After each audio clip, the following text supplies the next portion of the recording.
How do people defy oppressive regimes and authority?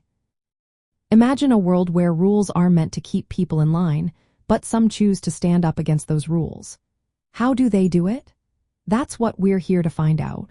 When a government or leader tries to control everyone through fear, censorship, or violence, some individuals and groups still find ways to push back. They resist in many different ways, and their actions tell us a lot about human nature and social behavior. At the core, resisting oppression begins with awareness. People start to see that the rules are unfair or unjust. This is called developing a critical consciousness. Once they understand the social and political setup, they often reject the identities or roles that oppressive regimes try to force on them. Instead, they create new identities that affirm their dignity and worth. Resistance can be small and subtle or large and organized. Everyday resistance includes actions like work slowdowns, gossip, or symbolic acts that quietly challenge authority. These actions are less risky and help people feel like they are still in control, even under strict regimes.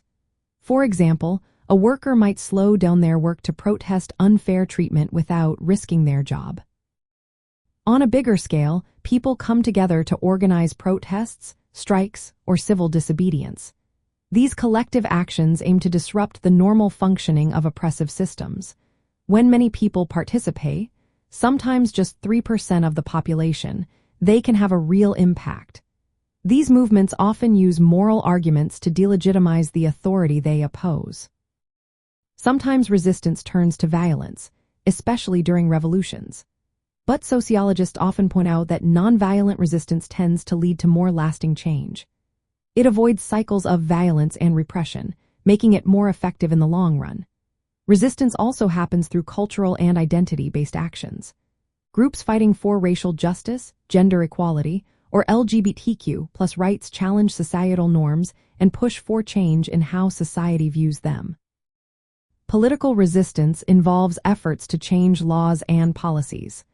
People might participate in advocacy, legal challenges, or use independent media to expose abuses.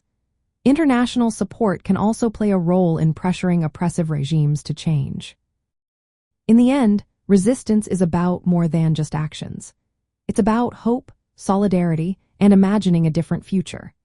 People exercise their agency by finding ways to oppose control, even when it seems impossible. Whether through small acts or large movements, their actions show that human beings can challenge authority and push for justice. Understanding this helps us see how social norms and group behavior influence the fight against oppression.